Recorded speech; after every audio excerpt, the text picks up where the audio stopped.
Yo, what up, y'all? It's your boy D Will. I'm back at it again with another episode of the D Will Show. I just want to thank everybody that's been supporting from the beginning all the way to now. I just want to say thank you guys. It really means a lot to me. If you don't already, subscribe to the YouTube channel, follow on Apple, Google, Spotify, all that good stuff. Go follow. I have all the episodes up there, so if you missed any, you definitely go back and watch those. Today I got a good one. I got a Chicago legend, Mr. Cordell Henry. We're gonna talk to him, get his story about how his fabulous career turned out. So let me get my guy in here.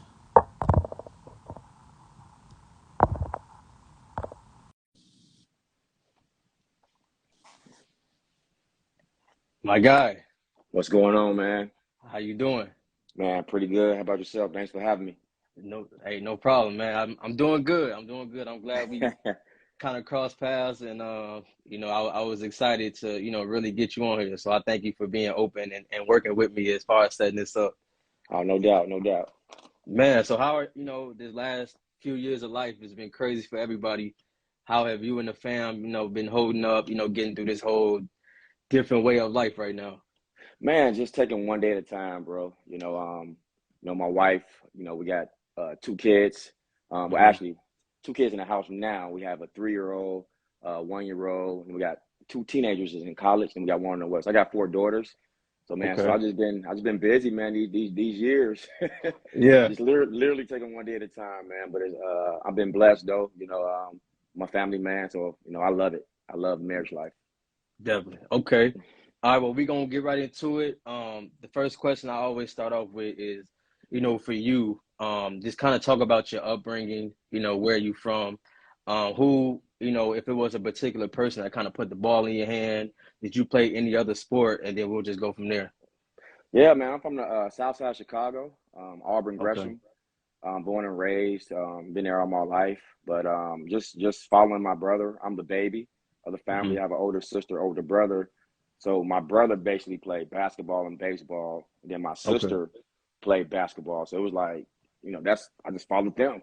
And Yeah. I just really just fell in love with the game, man. Just like a deep passion for it at a very young age. Like I was probably in third grade playing on a sixth grade team. Oh, okay. And then I transferred from Little Flower Elementary School to Vanderpool on 95th and Prospect, and I was in fourth grade playing on the eighth grade team. Then I quit. I quit. You know what I'm saying? When I transferred in, those guys had mustaches and beards. I'm in fourth grade. I'm a new Yeah. student, so I didn't know anybody. So my dad, talked to the coach, Mr. Nixon, rest in heaven. He passed away. And just said, hey man, just give my son a shot. And yeah, he put me on the team. I was in fourth grade, and I ended up quitting. I ended up quitting probably like halfway during the year. So again, I didn't know anybody. Different conversations. They was in eighth grade talking about girls and all that. I'm like, I'm in fourth Yeah. grade. So I said, you know what, I'm good. And so I Yeah. quit. I stepped away from it, and then that next year I came back in the fifth grade, and just kind of just being around the game, man, just playing everywhere in Chicago. Small Fry, West Pullman, rest in heaven, Coach Lonnie Hamp, Larry Butler, my AU coach at Illinois Warriors. Like just growing up, man, I literally went everywhere in Chicago. Wherever the top players were, that's where I wanted to be at, and that's I kind of wanted to measure myself just where the top talent was, and it just kind of just had an appetite for competing. And just where's the competition I wanted to be at. So that's kind of Yeah. how I kept rising in basketball. Okay. Do you have a particular moment when you kind of like realize like, all right, this is what I'm gonna do with my life? Was it a certain game? Was it, you know what I mean? Just that, what was that moment for you when you was like, all right, this what I'm gonna do? You know what I mean? Because like you said, you quit. You know what I mean? Most kids would Yep. have went to a different sport or just gave up completely. You know what I mean? Right. But for you to come back, what was that moment for you when you realized like, all right, this is what I'm gonna make out of my life? So I know probably I would say in sixth grade is when I really grasped it. Like what I'm saying, like I say quit, but it was more so just prolonging the process till I matured a little bit. Like I said, then fifth grade I came back, and I only got in if we're up 20 or down 20. That's the only time I got in on fifth grade. I was still on eighth grade team. And then sixth grade is when I started. Like I was a starting point guard, and that's when I was like, you know what, this is what. I want to do it the rest of my life. Like it wasn't no plan B. Like, it was like at that age, like that was it. Like sixth grade, I'm like, I'm going to go Division 1. Like it wasn't, it wasn't no plan B after that. You know what I mean? Yeah. So, and I just went all in, man. Just literally went all in, and again, just attaching myself to places where it's gonna hold me accountable. Like at Small Fry, we was in sixth and seventh grade, man, and Coach Ham had like a wooden paddle. And it was but it was okay with our parents though to be disciplined. Like if we got out of line or whatever, and I never really got hit by him, but it was like cool with it. You know what I mean? So we was different neighborhoods was mixing up, and we was going different places and playing. And I was like, man, this is it right here. I was like, I really, you know what I'm saying? Because I saw so many different guards up in there that can handle the ball. I'm looking like we went there every Saturday and Sunday. And it was like, that kind of like, that really fed my hunger. And I'm like, wait, I just felt different. I'm like, man, this is what I know that I'm what I'm supposed to do with my life.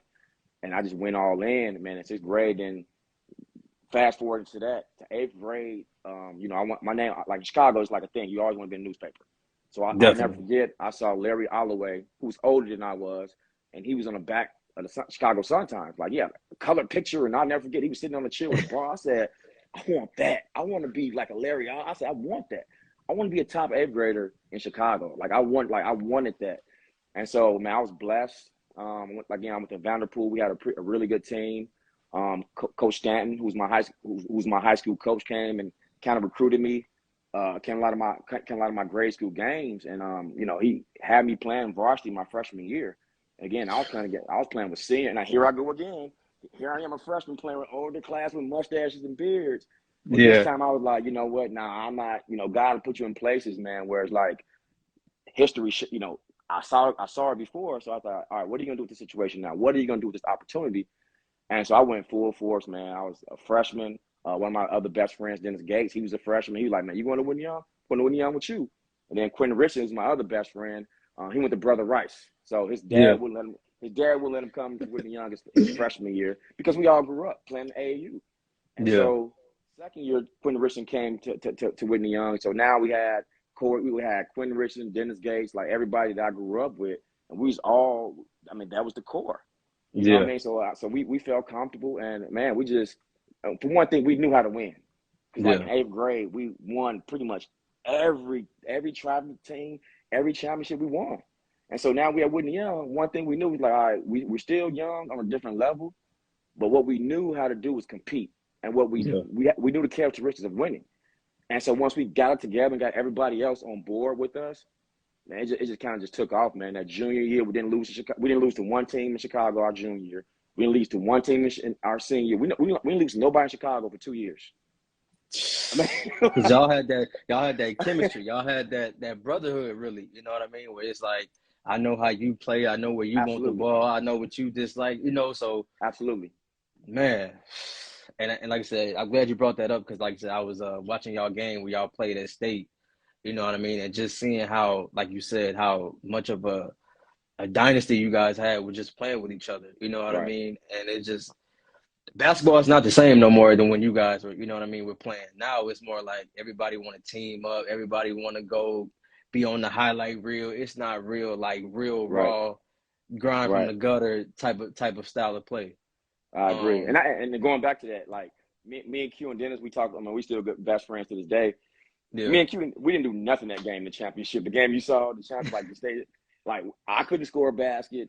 Q was struggling. D Gates, like, yeah, he had like 20 points. Like, you know what I'm saying? So for us, it really didn't matter who won, like who got the points. It was like, all right, you got it going, fine, you got it going. So it was like for me, I just prided myself on making everybody around me better. Like that was my only concerns, making people around me better. And I preach this all the time. When you serve others, doors open. So definitely. I talk to point guards often. I talk to just players and leaders and stuff like that. I kind of try to give them that principle of just serving others, and don't have any ego, don't have a spirit that's about me, and serve your team, and things will happen, as it's meant. You know what I mean? So I really pride myself on faith. I got saved when I was in seventh grade. I didn't get baptized in water until I was 33 years old. I know I'm skipping ahead going forward, as I got older, Yeah, yeah, but honestly in seventh grade, man, when I confessed my life to God, that's when kind of like I knew how to serve people. Like, you know what I'm saying? Like Yeah, I no, knew how to facts. I knew how to care for people, and I saw Yeah. things different. I saw things totally different. Even though we're not perfect, you know what I'm saying? But I just knew Mm-mm. my mindset was not normal in terms of like teenagers. It was different, you know what Yeah. I'm saying? So so I definitely, that was a big part of my foundation coming up. Is so. Okay. For you, like I say, when you were coming up playing ball and you really figured out this is what you want to do with your life, who was like some of your favorite players that you were watching, whether it be from Chicago in the NBA? Like, who were you watching, kind of padding your game after? Man, I say definitely Steve Nash. I study a lot of Steve Nash. Definitely. I mean, I know I'm a little older than Chris Paul, but just I'm Yeah. always cherry picking. It doesn't matter how young you are, but Chris Paul and Tony Parker. Like Oh, facts. yeah. So I tell every guard, and obviously I'm from Chicago, so Isaiah Thomas, like, you know what I'm saying, Yeah. like that, you know what I'm saying. So those guards, Maurice Cheeks, Chicago, so it was a lot. Tim Hardaway, I always can't leave out Tim. Yeah. But in study of the game in its totality is definitely Chris Paul, Steve Nash, and Tony Parker. Just Chris Paul pace, the way he come off a pick and roll, Steve Nash vision, and Tony Parker in transition, floaters and stuff like that. So I kind of pick out of every game, every person out of every game, and then like Yeah. Allen Iverson. When I'm going, if I got a game, I know I got to score. I look at Allen Iverson. I'm like, okay, which one of these players can I beat today? And it's Allen Yeah. Iverson. I kind of study his swag a little bit. His demeanor, his body language when he's down 10, his body language, or whoever's body language when they're up 10 or down 10. And I kind of emulate that, but remix it with my spirit. And man, it's been really successful. I mean, that was my equation, you know what I mean? So and it Facts. worked. Facts. Seen your post earlier where you were saying, being a guard, being a smaller guard, especially being in Chicago, where there's so many guards from Chicago. How did you kind of get that grit and that toughness to really, survive playing Chicago ball, where there's so many guards throughout the city? You know what I mean? So how did you Right, really maintain? It was like, okay, I gotta be tough. I gotta do this. I gotta do this to separate myself to get my name out there more. right. I mean, I would definitely say, where I grew up from, Helen Park, right there, 84th and Honorary. So Hmm. there, I mean, Chicago. So it's gangs. We got the GDs on the side, and I'm not affiliated with a gang, but the GDs was on my side, and you cross Ashland, there's the Vice Lords. Yeah. So the Vice Lords would come over, cross Ashland, and shoot up our park. But that was what I had, that park, and so Yeah. you know, going out there, I mean, it was guys out there that just like would drop out, guys with blue jeans on, with loafers and beaters. I'm going against them. I'm moving against them. Yeah. So that kind of was like, and they didn't even care. Like, you know what I'm saying? Like, as I got older, like some of those guys, you see my name in the paper, you see me on TV, but they still didn't care. They still Yeah. competed with me and roughed me up and hit me and stuff like that. But they gave me obviously a pass in the hood. But that toughness, always kept me humble. Like it didn't matter how, even in college, I used to go back to that park. And they still, that like I still get that. I needed that toughness, you know what I mean? So that's kind of Yeah. where I started that grit, and my brother as well, and my cousin Brian Parker. So like I'll say like in fourth and fifth grade, I'll never forget. We had I forgot that it was a ram called, I think it's called the Monster. It was like a little cylinder with like four legs going into it. It Uh-huh. was really weird. It was like a training wheel for rims. So I remember it was down in my mom's basement, and my brother's older than me, and like that part of that grit was like I'm trying to score on him, he's pushing me down, and we had really low cylinders in our basement, Mm. and like I can jump up and scratch my knuckles, but I used to get so mad that he'll Yeah. push me down, and I get up and get the little ball and try to jump up and dunk on him, scratching my knuckle with blood on my hands, he pushing me down, Yeah. and I'm crying. So with that, man, I just knew how to compete. One thing I knew I had in me, I knew how to compete. Now I didn't know, and I tell this all the time. I didn't know how to jump to the ball. I didn't know how to close out. I didn't know any of the terminology really, but I knew how to compete. You know what I mean? And so like when I went to Marquette, like they came to a lot of my practices as a sophomore, and kind of like they wanted me, like I couldn't sign with them as a sophomore, but all my games, like they was like the head coach was there, because I mean, as I now that I'm a coach, I see the lens that they was in. It's like, okay, if I can get somebody that knows how to compete already, who we don't have to teach how to compete, then we can teach them how to jump to the ball. We can teach them how to box out. We can teach them how to dive. So I'll have the upper hand already with knowing how to compete. And so, again, another situation now, I left starting point guard from high school. Now I came to college, started again as a freshman because, again, just not saying I was a prodigy or nothing like that. I just knew how to compete, and I knew how to be selfless and make people around me better. And it just always that routine, that blueprint just kind of just followed me throughout my whole career. I didn't try to change it at all. Nice. Okay. For you, I know you kind of touched on it a little bit already, but your whole career at Whitney Young, you guys winning it, the team that you guys built, Whitney Young being a powerhouse now today. How was your whole high school career, for you? Was there anything that you felt that you wanted to accomplish that you didn't, or just, you know what I mean? Are you satisfied with how your career went throughout high school? I'm pretty satisfied. I took my bumps early, learning how to win on that. Because again, you gotta. I did a tweet there. I put out a tweet the other day. You have to be humble to learn how to win the championship. So we done mastered, for the most part, middle school and our travel team. We mastered that, but now it's high school. We looking like, okay, this is different. So this is how do we learn? So we have to humble ourselves again on that level to learn how to win a championship. So I'll say I took my bumps my freshman and sophomore year. Jimmy Sanders, Theophilus Price, Jimmy Sanders from Westinghouse, Theophilus Price from Manly, Billy Keys from Manly. And so it was like, talk about physical play, bumping you, hitting you, walking me to the league, and I had to learn, that style of play. Playing against Kevin Garnett my freshman year, Ronnie Fields, like it was, you know what I mean? Yeah. So I felt every night was a matchup. Every night in small gyms, you know what I'm saying? So packed out, yeah. Right. And then Whitney Young was looked at as nerds. We was the nerds. So it's like we go to Farragut and Westinghouse and Marshall and Manly and Lincoln Park. They're like, oh, here come these nerds. And you know what I'm saying? So, I mean, so along those lines, I mean, the only regret I would say is that, and it still hurt me to this day, the only game we lost my senior year, we had a mark-free record. We played against a team from Kentucky. We was up, we was stalling, for the end part of the game. They double teamed me. I threw the ball to Najee Eccles, who's a freshman. He stepped out of bounds. Now they came down. They shot the ball with like 5 seconds. Well, actually, the buzzer sounded. It rolled around, came off, and they tipped it in. And I knew right then and there the refs was going to count it because we was undefeated, and we lost. So in my mind, if I can take that play back, I don't know.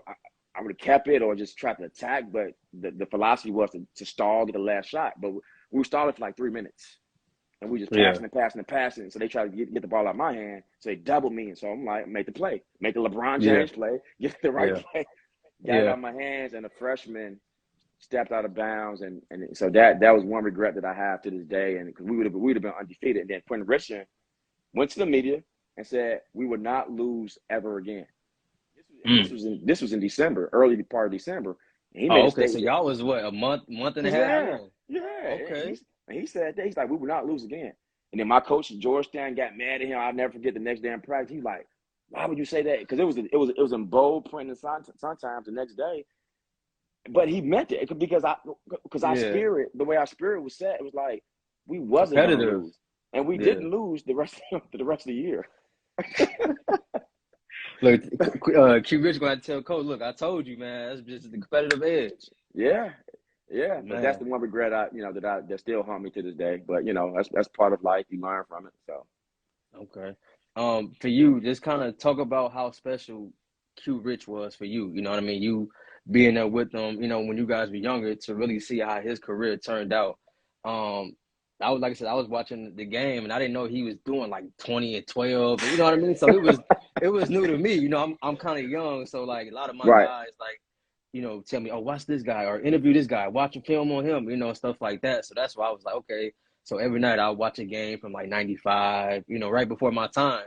Right. And so when I seen that, I'm like, Q Rich was putting up like 20 and 12, 20 and 15. Like that was new to me. You know what I mean? So that's why I was like, all right, well, I got to ask, just how special was Q Rich playing with them and knowing them, since you guys were knee high to see how his career turned out now. I mean, just like you said, chemistry. Knowing how somebody plays, everything, and how you win championships, spending time with your teammates. Knowing what they're good at and what they're not good at. And I just know Q had a temperament. He was tough mentally. He was just not gonna say crazy, but he was like Crazy in a good way. right, like so competitive. That drive he had to get better because he was the underdog. Yeah. We always the underdog. I'm small. I'm only 5'8". I was the underdog. Quentin was the underdog. He used to be chubby. He used to be a fat kid in the corner shooting jump shots. So, that's all he can do is shoot threes, in 7th and 8th grade. So, but he can always score and he can always rebound. At that time, he was like 6'2" as a freshman. And he went to Brother Rice and they won. I think they won he played on a sophomore team. They won I think they won 32-0. And then I told him when he transferred, I said, bro, this different now in the real West. Now this is Chicago. This ain't the Catholic League, bro. I said it's gonna be different.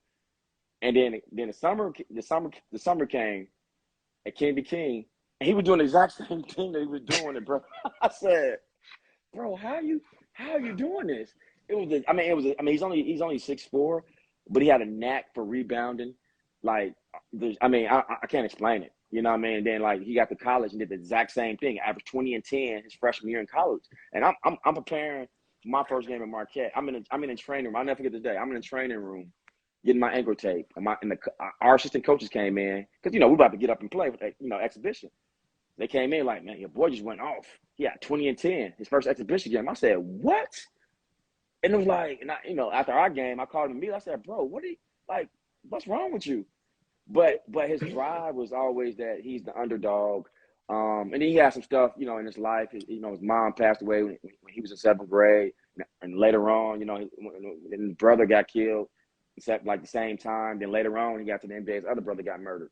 So a lot of that stuff kind of drove him to just to really push and persevere.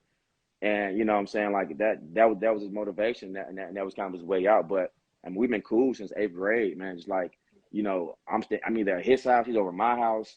Then he came to Whitney Young. It was that's like a brother. Him and Dennis, that's brothers. They the godfather. Yeah. Both of them are godfather. My other best friend, Mario, of my oldest daughter. So I got 3 godfathers, and all 3 of them are the godfathers of my oldest daughter. But that's how our relationship is. And it's to watch his career go that way and to be drafted and be a part of that process of going to some of the workouts, looking at, him work out, preparing for the draft. I'm like, bro, you really, he used to always say bro, I can't even dribble like that. I'm like, I know, because he didn't have it on the screen. It was really basic. Yeah. He just knew how to compete.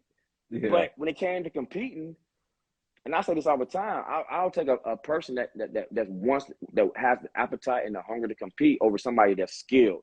Because if you're skilled and you don't have a heart to compete, you're just skilled. Now, if you're skilled and compete, that's different. But Q was he just had a heart. So he just if you skilled, he gonna get really physical with you. He gonna test you one time. He gonna bump you hard. Yeah. You know what I'm saying? He gonna see how you is mentally. I got this foul, and he's fine with that. He, like a bully. Yeah. And nobody really tried him. And you know what I'm saying? So to see him start from 200, he wasn't even ranked, and then became number 5 in the country throughout his course. It was unbelievable. And he wanted to smoke with everybody, with everybody. He was always, Corey Maggette, that's my bro too. He was number 1 in the state, and Quentin, they was always 1A, 1B since we was kids. But they never beat us. Yeah. They AAU team never beat us. They high school team never beat us. So Q was man, bro, he just kept working. But that was driving him. He's bro, why can't I said, bro, it's politics. So but he was always self drove. So facts. Okay. So you have a tremendous career at Whitney Young. And then now it's time for college. You go to Marquette. How was your whole recruiting process for you? What were some of the schools that that were looking at you, and what were some of the schools that you had in order that you also looked at about going to? Well, for me, it was kind of always Marquette was number 1 for me. Just looking at their history with guards, small guards. Aaron Hutchins. I used to always watch his games. Marcus West, watching their games. They're small like I am. So Mike Dean, the head coach, always had a history with small guards. So I used to watch that. I said, man, so if I go there, I may have a shot to really, you know what I'm saying, really play. It's close to home. So my family, my parents come to all of my games. I said, so that was another plus. So that was always kind of number one. Illinois came in to my house, DePaul, but DePaul never really offered. That's why I always torched them every time we played them. They're not conference. But you know what I mean? So St. Louis. So they tried to get like me and Q and Dennis to go to St. Louis. At that time, they had Larry Hughes, and they was always, Ooh. they was always at our AAU games. But we knew like Larry Hughes was gonna be one and done. So me and Q, we didn't go there because we knew Larry Hughes was gonna be gone. So it really, I didn't have a long list. Northwestern came in, but a lot of them backed off because they heard that I was going to Marquette. So I had a lot of schools interested, but I cut it short. Like I didn't even waste no time. Like Illinois was like you and Frankie Williams can be in a backcourt, and I'm like, nah, bro. I'm like, nah, I'm straight.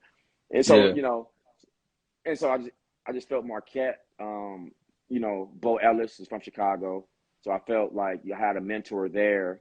So it was just the best fit for me. You know what I mean? So that kind of was. I kind of kept it short and simple with that in terms of that process because I knew I had a chance right away to go in and start. Looking at the roster, I'm looking like, oh, this is returning. Oh, I used to go down there and play with them in the summer.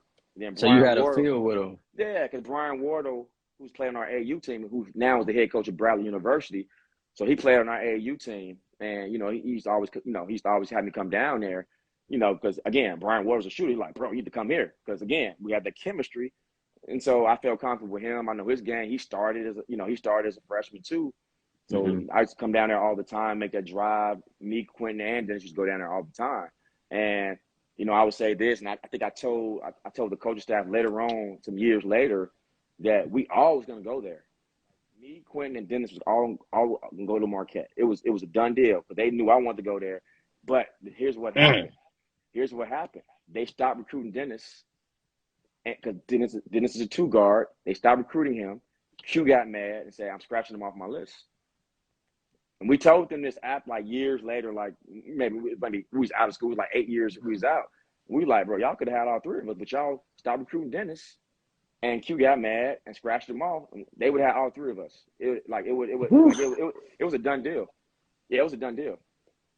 Yeah, I know whoever that coach was is kicking himself right now. Yeah, it was a done deal. It definitely was a done deal because they knew how much, obviously I love Marquette. We already won a state championship at Whitney Young. So why not go up the road a little bit and do the same thing at Marquette? We have the chemistry. And then Brian Wardle, who's already there, we have the chemistry already. It was already set. Yeah. They dropped the ball and they stopped recruiting Dennis, and Q he's like, bro, I'm not doing this. They should have kept recruiting him. So he scratched him off. So that's kind of how that went. Man, how did you? So when you get to Marquette, did you have to adapt to the different style of play? Because we all know like high school is cool. You know what I mean? It's more of pat you on the back a little bit, but college is more like, all right, you got to do this, you got to do that. You on your own. You got long practices. You got school. You got film. You got all these different. It's different than high school. Did you have to adapt to the different style of play in college? And if you did, like, how long did it take you to really get the feel for it? Yeah, it definitely took me a while because I was just fast. I was just really, really fast. You know what I'm saying? Up and down the court. I had to learn how to play with different speeds. Again, it goes back to being humble, learning on another level. So I had to be humble and be patient and learn how to win on college. Because I would say my freshman year, I'm not gonna say I was just happy to be there, but I kind of was. I'm like, man, I'm a freshman starting on ESPN now. I'm like, I'm like, man, this is nice. And then like as I got older, like my sophomore year, Tom Crean came in. So like Mike Dean was who recruited me since I was a sophomore. They ended up letting him go. We was like 13 and 15 my freshman year. We started 3 freshmen. We were just young, and so they got rid of him after he had like 5 20-season wins in a row. And I'm looking like they just let him go. And they brought in Tom Crean, who was 34 years old, who had just came from Michigan State, who had just won a national championship as associate head coach under Izzo. So he comes in and different language, different style, different motivation. I'm looking like, bro, what is this? Like, I'm looking like, talking about being uncomfortable. I was very, very uncomfortable. Like it was. I mean, me, D Wade, we all like all of us. We still talk about. I mean, kind of like realistically, honestly, Tom Crean came to IM because I work at IMG. He came 3 weeks ago to talk to our staff. So, you know, our athletic director knows, it's real cool with Tom Crean. So Tom Crean came and spoke to our, all the coaches there. But Tom Crean was really influential in my, evolution of a player and as a person, because the way he had me think about things and had me compete, it was just different. It literally felt like a boot camp. Like literally, it was a boot camp. It was like sink or swim in this environment. There's no other way. Sink or swim. You either compete or you don't play. Yeah. And that's the way. And that's the way the environment was. And he recruited. So he ended up recruiting D Wade. He started recruiting more people from Chicago. And it was like, it was a good feeling. You know what I mean? Because I have now people that can run. I can throw lobs, stuff like that. But it was just so competitive. We all have to learn. So again, it took me, to answer your question, it took me 2 years, because I was learning from one coach, you know what I'm saying? Then the second coach came in. I had to learn his culture. His style of play. Yeah. Right. It's in everything. Like I'm not really vocal like when I play. I was vocal, but it was another level that Tom Crean came in. He's like, no, you have to talk every possession. You have to do things outside the court. You gotta watch film. You gotta do. I'm like, it was. I'm looking like, bro, what? What is this?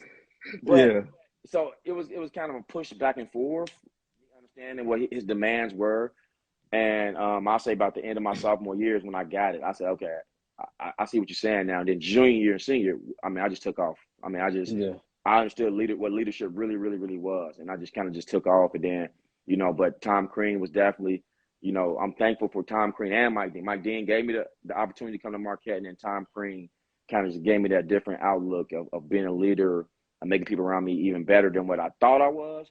It really pushed me outside the box. I was really uncomfortable. Like it's unbelievable. Okay. So so you guys have a 2002 NCAA appearance. You had an amazing career. You're like one of the top scorers at Marquette. When you really started to figure it out, how unstoppable did you guys feel? Like D Wade was really, a crazy athlete. You know what I mean? You really started to understand it and get your game going too. Just talk about how that style was when you guys really got it flowing. You know what I mean? Especially to make it to the tournament is big. You know what I mean? But when you started to get your game going and you guys were flowing, how was that whole experience for you? Well, it was. I will say this, and we talk about this all the time. About a couple years ago, Marquette had the 100-year anniversary. So I'm in a room with players that's younger than me, players that I played with, but we all play under Tom Crean. Yeah. And it was some of these players I never had conversations with, but doing this 100-year anniversary, we all in the room. We just start all just huddling up and talking, and we all had the exact same stories about Tom Crean, about the culture and the tough times. It was always, I'm looking like, bro, you're like 5 years younger than me, and it's like, I identify exactly what you're talking about. Yeah. So to answer your question, it was like we wasn't playing to win. I'm be real. We was not playing to win when we played. It was the film sessions that we were scared of. The film sessions with our coach was unbelievable. Like he would cut all the lights off. He had a red laser. Okay. And you better not do anything. You better not be looking up in the stands at your parent, at a girlfriend, because he would rewind it and he would have it clipped up. It'll be clipped up. So we in the game. We're thinking like, okay, I don't want to be on the film. Let me box out. Let me dab on the floor. Let me do this. So it's like, the game is over. We all, I kid you not, we all in the locker room like, dang, did I box out? Did I dab? Was there a chance? So winning wasn't even a part of it. So we were so focused on doing the details of that stuff. Then winning just came as a byproduct. Like, oh, we won 10 in a row and we ranked. Like I'm being real. That's the really like. Because it was just so demanding in those games, like in those film sessions. Like it was embarrassing. Like it was really embarrassing. Not to the fact that he was trying to degrade us. It was like, because you can't fool the camera. Like if there's a chance you can dive on the floor, he's gonna show you a chance you should have dove on the floor. if Yeah. there was a chance you like just jogging back, like it's gonna show.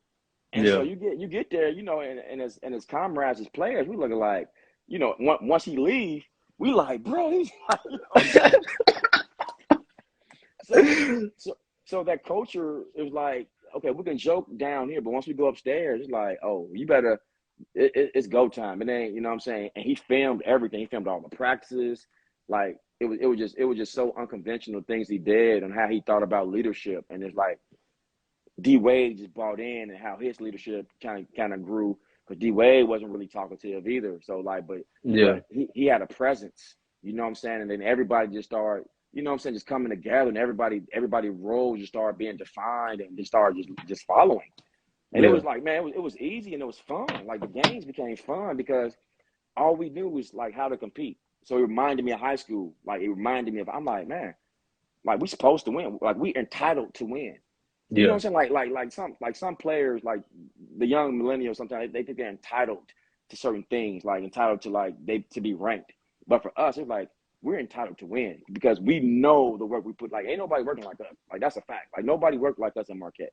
I can bet anything on that. The way we prepare and the way we competed and practice, because it was like he'll have us do things like let me think of a crazy scenario that I can put.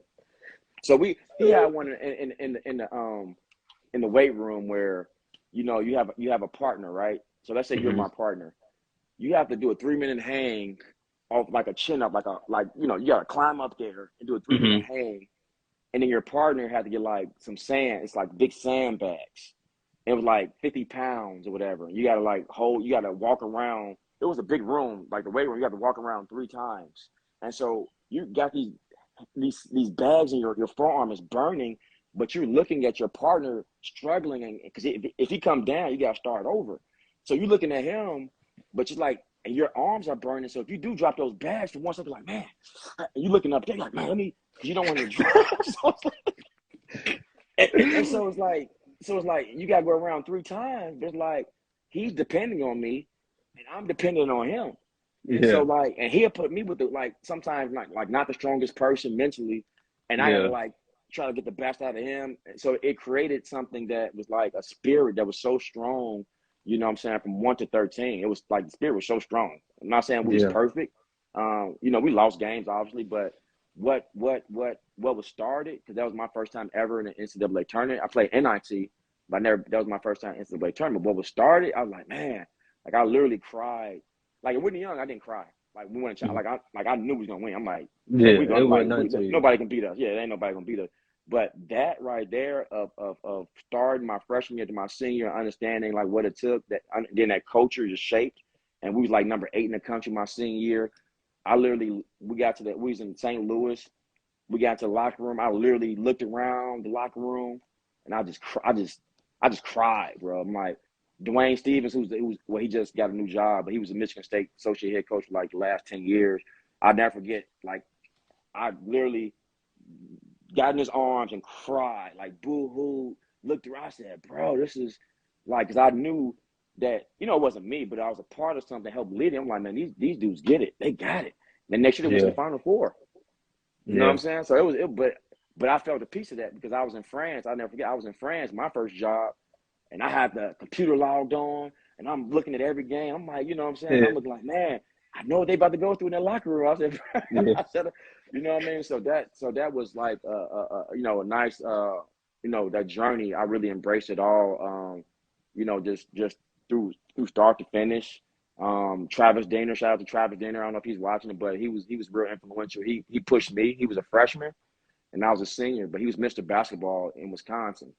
Hmm. So, so it was like the reporters were trying to create some conflict, like, oh, he's going to come for us, like, who's going to start? You know what I mean? So it got to a Yeah. point where it's like, all right, when this freshman comes, I'm going to have to show him whose the territory it is.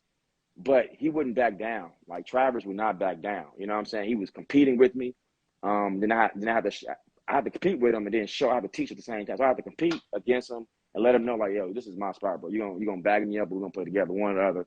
But then I had to teach him too because I knew I needed him because again, he was coming after me, and then once I graduated, you gotta have somebody else.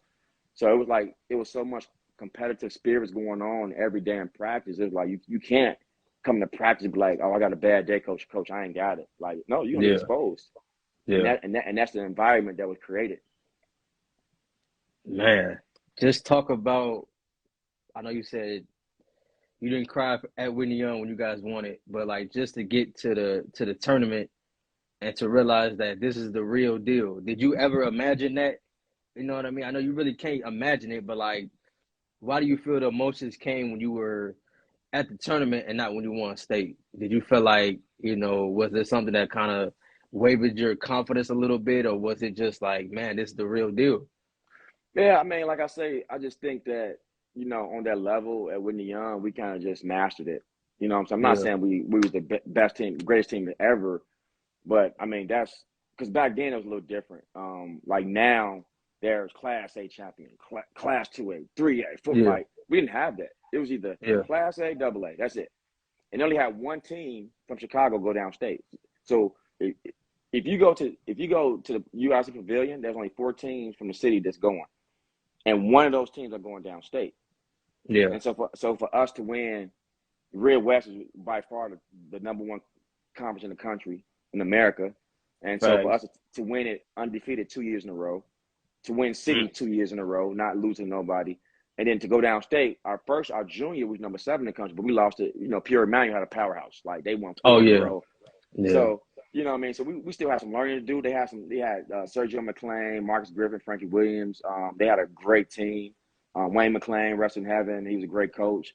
So they've been there before, and that was our first time. So I just feel that we knew Chicago, like we play we like. So my vision is like, if we beat you as a 7th grader, we we gonna own beat your y'all again. spirit. Yeah. I'm not trying to sound cocky, but it's like, No, no, facts. if we beat you more than 2-3 times, we win in all these tournaments. The only difference is you got probably facial hair, you got some bigger muscles, but it's like you have the same spirit. And so Yeah, those are conversations that we was having all the time, just amongst us. We're like, bro, these are like they're the same. These are yeah, the same yeah, dudes. Like it ain't gonna. Once we see them in the fall, whenever we play them again, we beat them. We won just like even in the spring leagues and the fall leagues, we won everything. Like we have our whole team, even in the summer league, the spring league, we won every. Like we wasn't losing. So like we just felt like we couldn't be touched. You know yeah, what I mean? So so like we wasn't crying to win the channel like this. That was entitled to. That was gonna happen our senior year. It was. I mean, it was yeah, that was like our career would have been a bust if we didn't win that championship our senior year. yeah. Okay. College is a little different, you know what I mean? Because like it's more at stake. It's more demanding, more taxing in terms of like you say, Yeah. watching film, scout reports. Like our coach had us like draw diagrams. He quizzes on scout reports. So like we playing against Louisville, we have a scout report maybe Hmm. 2 days before the game. And then maybe the day of the game or wherever, he'll have, 10 questions or 15 questions. Hey, draw out Louisville secondary. Ooh. We have to go to different corners, different parts of the court. Not so we couldn't copy. We had to draw it out. Who should we foul with 2 minutes left in the game? Like we had to know those things. Mm. You know what I mean? So like, and if we didn't know it, it was like it was a consequence. We had to run. So Yeah. that's why I said winning wasn't even. It was the consequences and the details that we was like, man, let's just get this right, and then everything else will fall into place. So once we mastered getting the details right, winning was just like, okay, it just happened. You know what I'm Yeah. saying? Like it just, Yeah. but we had to do those little details. You know what I mean? So that's why it was a Yeah. little harder, and I cried. I'm like, man, I It was figured a it lot out. more. It took more from Yeah, you. yeah, Yeah. absolutely, absolutely. Okay. Okay. For you, you have, like I said, you have a tremendous career at Marquette. Did you declare for the draft after college, or did you? What was your goals after college? Was it just like, all right, I'm gonna go overseas? Like, what was your mindset after that? Yeah, so I had an agent, coming Hmm. out my senior year. I got the letter to go, where they go. They go so the process goes Portsmouth, where they invite the top seniors in the country. So I got Okay. invited there. We didn't win the championship. We won the consolation championship. So Hmm. I did that, and then I got invited to Chicago. Chicago was the other biggest one, Chicago pre-draft camp, where they have everybody from all over the country, all over the world, like people from Italy, France, whoever that's in that pot of getting drafted. So I went there. We went Hmm. undefeated, 3-0. I had 26-6 the very first game. Like you talking about, I don't know if it was, I tell players sometimes you got to know if it's anxiety, fear, or just you're just you're just ready to go. You know what I'm saying? Yeah. So I don't think it was anxiety or I don't think it was fear. I was just like just pumped and ready to go because I walked in, the first day we had the very first game too, and I walk Hmm. in, I'm seeing Phil Jackson, I'm seeing Ooh. I mean all the GMs, it's all the coaches. I mean all 29 teams are there. So Yeah. every NBA team, every exec, you know what I'm saying? I'm seeing Larry Bird, I'm seeing Isaiah, I'm seeing everybody was there. I'm looking like, dang, we got the first game. The real deal. Yeah. And here I am, 5'8". I'm the only one with a jersey flopping. I ain't got no muscle. I'm like, man. And so I'll never forget Earl Currington, he Detroit Pistons. He was a champion. I think he won two, I think. But he was my coach. And so the because Marquette, all we worked on is pull-ups, pick and roll pull-ups. So the very first play, and I came off, in my mind, I'm always knowing what my coach always tell me. Get your shoulder past his hip, pound your last dribble. So I'm like, I did exactly that. I'm like, hit the first one. I said, uh-oh.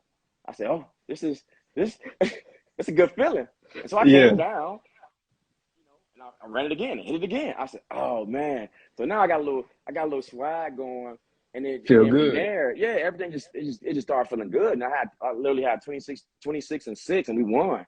And I was throwing lobs, but everybody. So the second game, I was trying to show everybody I can, run the offense and stuff like that. So we went undefeated. Agent was talking about maybe second round. Then it didn't happen. My roommate name is Corsley Edwards. Shout out to Corsley if you're watching this.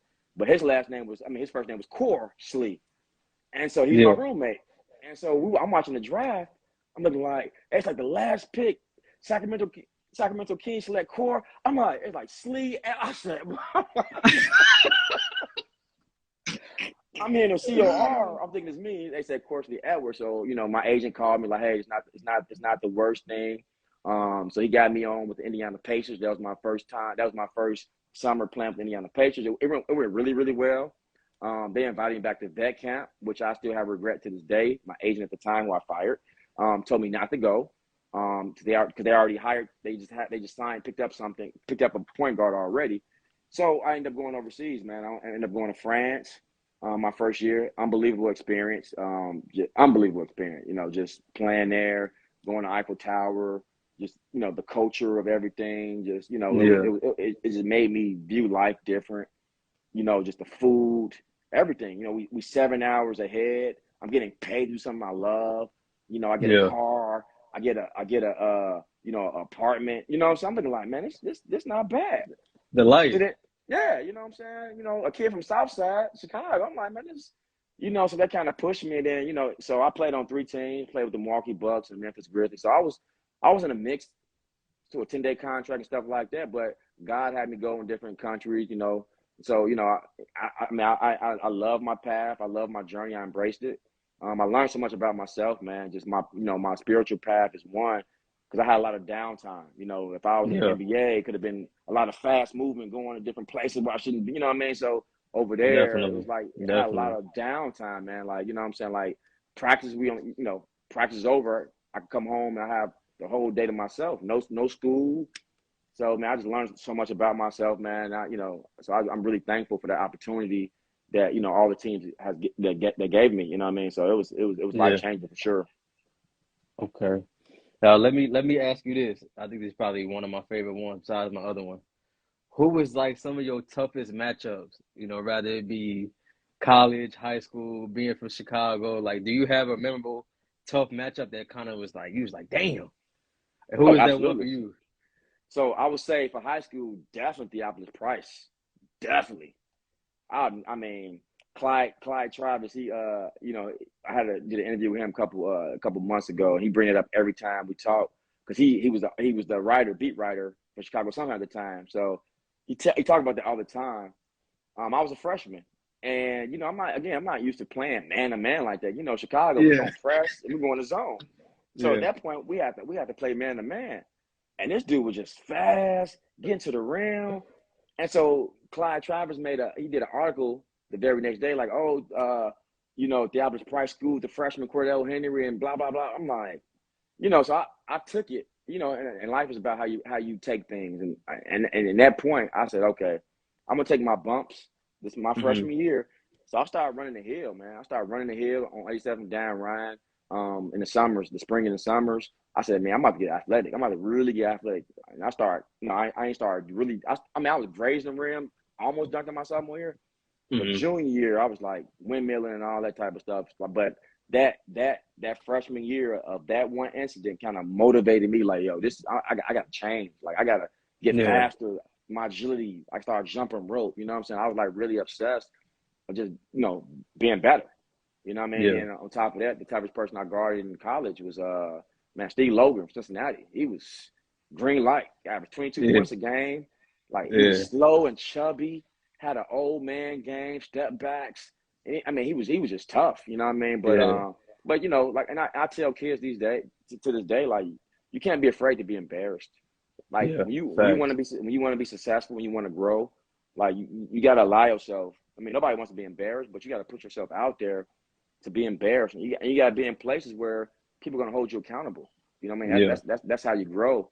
But those are two really tough matchups for me. Okay. This question, not to get too personal, whatever you're willing to share. What was kind of something that you kind of went through that kind of made you the man you are now? Man, I would say definitely. I was young. I was 22 years old. I just graduated from college, and my daughter was about to be born. So I graduated in May from Marquette. My daughter was born December 19th, 2002. And I was like, whoa, I'm 22 years old. Like, Yeah. I'm like, man, this is real. You know what I mean? So my why was different when I went to France. That was my first job. Like, it was different. But I was Yeah. waiting. So from May all the way until November, I was waiting for a job. That was probably the toughest time of my life. I was waiting. I'm like, I got a kid on the way. I'm like, man, this is May. I'm like, what? I got tired of people keep asking me, like, what you waiting? What's next? I go Yeah. somewhere like, what's next? What's next for you? I'm looking like, what I mean? So it's like, man, so for me, it was also a test of my faith because I knew a call was coming. Like, my faith in God was so strong. Like, I knew like a phone call was coming at some point. You know what I mean? Yeah. So I got it November 22nd to go to France. So that was really life changing for me. I had to grow up really really fast, and because I had to provide. Yeah. And Testing your then patience. oh, absolutely, absolutely, man, and my portion. You know what I'm saying? That was God provided me a portion, and what you do with that portion, I didn't. I felt that I should have got more than what I made. You know what I'm saying? I'm looking like I should be getting six figures my first. You know what I'm saying? My first Yeah. contract. So God gave me that portion. Like, okay, what are you gonna do with the portion I've gave you? You know what I Yeah. mean? So I took it. I'm like, I played like I was in the NBA. I'm looking like, all right, bet. I'm about to go to work. I think I averaged like 20 points as a rookie in France Pro B. And then that next year, my money, it just kept going up, kept going up. But I really wasn't chasing the money for the most part. It was just Yeah. the passion, and just embracing just in immersing myself in the culture.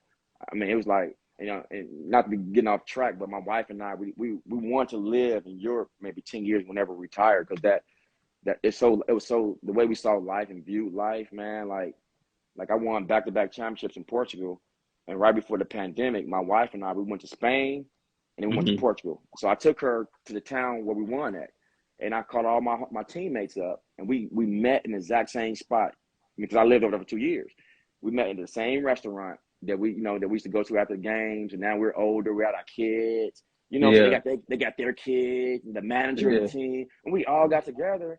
Had Yeah. dinner and our wives and all that. Man, I'm like, this is what really life is about. You know what I'm saying? And I try to tell that message to the youth that if you have an ego, you're gonna miss out on that blessing of that, those connections, man. Like, to see all of my brothers, they're Portuguese, but the way they embraced me, when I came over there and how we won together, like, my wife, we're gonna live over there. Like, it ain't even no question. Like, that's our vision in 10 years or more, whenever God's out want us to, to take embark on that journey. But man, yeah, so I mean, just certain things in life, just life changing, and having my daughter Deja that young, like it really pushed me to like that was my why when I was in France. Like it didn't matter. I was 22 years old. I'm playing against guys just 30 years old, Yeah. 35. I'm looking like, bro, Yeah. I don't care You've how been doing old that y'all since the are. beginning. You Yeah. know what I'm I've saying? been And doing this. I ain't worried about yeah, that. yeah, Yeah. but some of these kids these days they're like, oh, they older than me, or they. I'm like, bro, they're not. When you get to a point in your life, the excuses they don't care your Yeah. age. They don't care about what you going through that day. They don't care about your situation. Like I couldn't be over there in France and talking to the opponents before the game. Like, hey, can y'all take it easy? I got a kid on the way. Can you just let me do my Yeah. thing? Like, no, it's Yeah. like They they trying know to what get I had. paid too. That's what Yeah. I'm saying. They know what I had going on, but I Yeah. knew, and Yeah. and that's the thing. And that's what I tell players. Like, I may have a jersey on, you know what I'm saying? It may say whatever it is, Whitney Young, but you're really not playing. You're not playing against the letters. You playing against my spirit. You don't know what I've been through. Like on that day, you don't know what I've been through. You have no clue what led up to that week and what you about to embark on. Not, I'm just saying on anybody.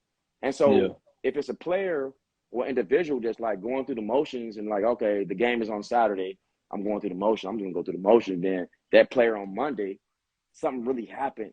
You know what I'm saying? The coach is in their ear all Monday, Tuesday, Wednesday, Thursday, Friday, and then Saturday come, and it's like, and you just going through the motions, and you going against this what this person been through. Yeah.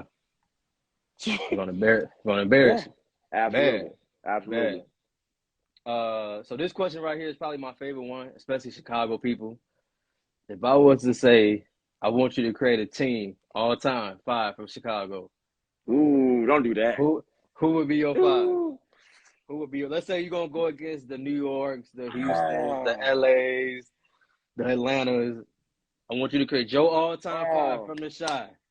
ooh, Who you taking with you? man. I'm gonna have to go with. I'm gonna have to go with. Ooh, Isaiah or D Rose. Ooh. Can't go wrong with either or. Oh man, I'm definitely gonna go with. I'm gonna probably go with Isaiah. Okay. Isaiah. Give me Mark McGuire. Ooh, okay. Give Okay. me. I'm gonna sound biased. Give me Quentin. Oh, okay. Facts. That's Yeah, your I mean, guy. I just. Chemistry. Yeah, Yeah. yeah. I That's got, I your gotta guy. have that. Give me. Ooh. Defense. Give me So is Eddie that one, Johnson. two? Is that one, two, three? Or I'm is just it no letting. order? I'm just no Okay. order. I'm just. Give me Eddie Okay. Johnson. Give me Eddie Okay. Johnson. Okay. One Oh more. man, we need a center though. Oh man, I got Jabari Parker too on there. Ooh. It's a lot to choose from. Whew, you got Yes. Bari, you got Nick, Twan, you got I'll take. Yeah, you're right. I'll take Twan. I'll take Twan. o- I'll take Twan. okay. I was gonna say a center, Jaleel Okafor is biased. I'm with Whitney Young. Yeah, You know what I'm yeah. saying? Hey, It's hey, you yeah. can't go wrong with any of them. Can't go wrong with any of them. But Mark McGuire and Q, both of them, like Mark McGuire was a beast. He was. I mean, he was just a beast. But him and Q were kind of the same. But, I, Yeah. but I'm going with that toughness right there. Q and Mark McGuire, Isaiah, uh, Twan, yeah, for sure. Eddie Johnson. Facts. I like that. I'll put my money on that team right there for Yeah. sure. For sure. Last two I got for you, big homie. For you, I know you're now involved in coaching. What kind of like what has the game of basketball really taught you that you kind of carried in your life that you're giving to the younger generation now? Man, just the life lessons of pushing through adversity. I mean, what are you gonna do when something don't go your way? You know what I'm Yeah. saying? Like, and I say it all the time. I mean, we older. I'm 42. We sound like haters sometimes. When the younger generation, they're like, man, he grumpy. He old here. I'm like, no, I Yeah. just try to keep it real. It's just so many distractions with the youth these days, and everything is on social media. Like, you know what I'm saying? You want to promote yourself. Let me start there. You want all of that, but nowadays it's like they got their own cameraman. The AAU teams, they got their own cameraman taking their footage. But Yeah. here's the thing with that. Lose by 20 points. That cameraman is gonna get your crossover, get your dunk, and get your shots. And he's gonna take those moments and he's gonna put it on a highlight tape, a highlight reel, and he's gonna put it on social media for comments and likes and, you know, blah, blah, blah, blah, blah. So losing may not affect you as much because you lost by 20, but you got those moments. And you know you're getting like, I'm speaking about AU, and you know you have another game after that. So you know you got more moments coming. Yeah. So that losing doesn't really affect you because you know that things are going to be highlighted for you. You know what I'm saying? So it's not, and that mentality is not, it's not going to feed your hunger. It's not going to feed your appetite. So I just think, adversity, I think players need to incorporate that more into their everyday activity. You know what I'm saying? I shared this with somebody the other day. Like for us, it's like we didn't have any social media. Like, you know what I'm saying? So like you want to see us, you have to be there. Yeah. But you want to have as many references as you can. You want to have many tough times lined up as you can. So when you go against somebody that's a dog, you can be like, okay, let me go into my Rolodex. What tough time did I have? All right, bam, I got this one. All right. And you can kind of match their intensity somewhat. But if you don't have those moments and everything is just laid back and you're cool, it's hard to have longevity in it. You know what I'm saying? And the thing of it is, I don't want this generation, I want them to have longevity in it because there's so much money going around here, now, especially in the NBA, NIL deals. There's so much going on. I want them to be like, I want you to be who you are and get as much money as you can, but do it the right way, but win. Why not compete and do it at a high level to really stand out? So, but basketball taught me all of that, man, just how to compete. It taught me how to be a selfless individual. You know what I'm saying? I'm married 5 years, you know what I'm saying? So how to be a better husband, how to be a better brother, how to be a better friend, how to be a better coach, like all that stuff kind of I learned just through lessons of toughness. Like, you know what I'm saying? Like you know what I'm saying? Like I took everything that came with it. You know, you can't just say, oh, I just want to be a champion or I want to be a winner. Like, okay, anybody can just say that. We can wake up and say, I want to be a winner. I'm going to be a champion. Yeah. But it's predicated on like the things that you do to get to that point. That's the byproduct of saying champion, but you got to put the work in. It got to be a habit. It got to be a part of you. You know what I mean? So that's kind of, that kind of helped mold me in all aspects of my life of all through basketball, man. Like everything, like my wife she's working corporate. And so when she come home sometime and talk about her days and she sit at the round table and make this, tough decisions. And, she talk, we pillow talk, you know what I mean? So, and I say, well, babe, I can talk about basketball and translate it to her work in the workforce. And I don't even know what's going on in her life in terms of that. But when she talk about certain stuff with involving the team, like, oh, this person said this or this person did this. I'm like, well, maybe this person never had power before and they got power and now so it's like I can see this certain, you know what I'm saying, just through basketball. Yeah. And she's like, yeah, you're right. I never thought about it like that. I'm like, yeah, well, so that taught me so much of just how to prepare for life, man. Okay. And then the last one I got for you is kind of like how we connected. You were referenced to me by, I want to say my guy London was the one that kind of connected me with you. Yeah, that's my guy. He's always helping me out. You know what I mean? Like we'll be talking. He's like, man, check him out. He was good. Check him out. He was good. So I do my research and stuff like that. So shout out to Marlon. That's my guy. Sir. That's my guy. Yeah, for sure. If 98, man. That's class 98. Yeah, because I think it was him and I think my guy Jermaine Brown. He was telling me that whole class was just crazy. So I was like reading the article. And it was Bobby Simmons, Lance Williams, Tari Morris, Corey Maggette, Frank Williams, Pierre Green.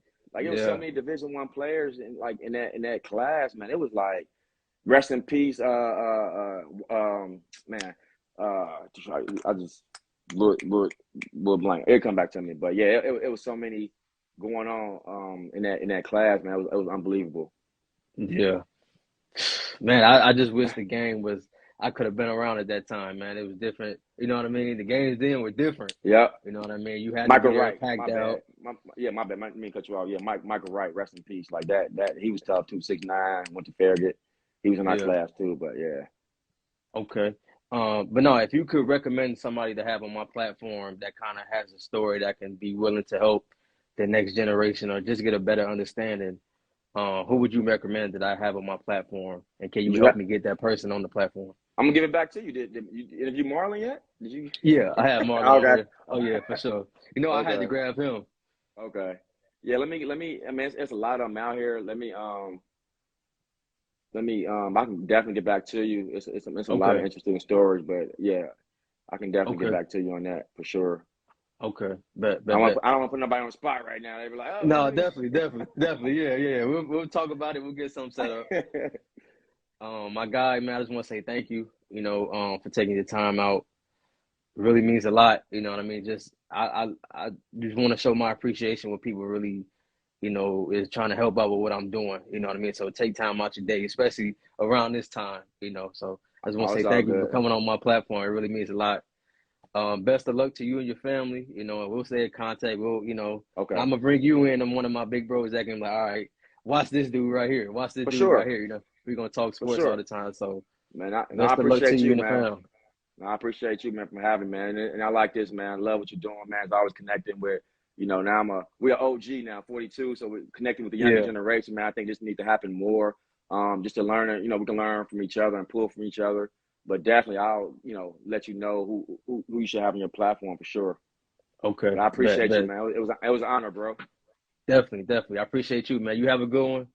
All right, Best you to you too. and the family. All All right, right. you too, bro. Peace. All right.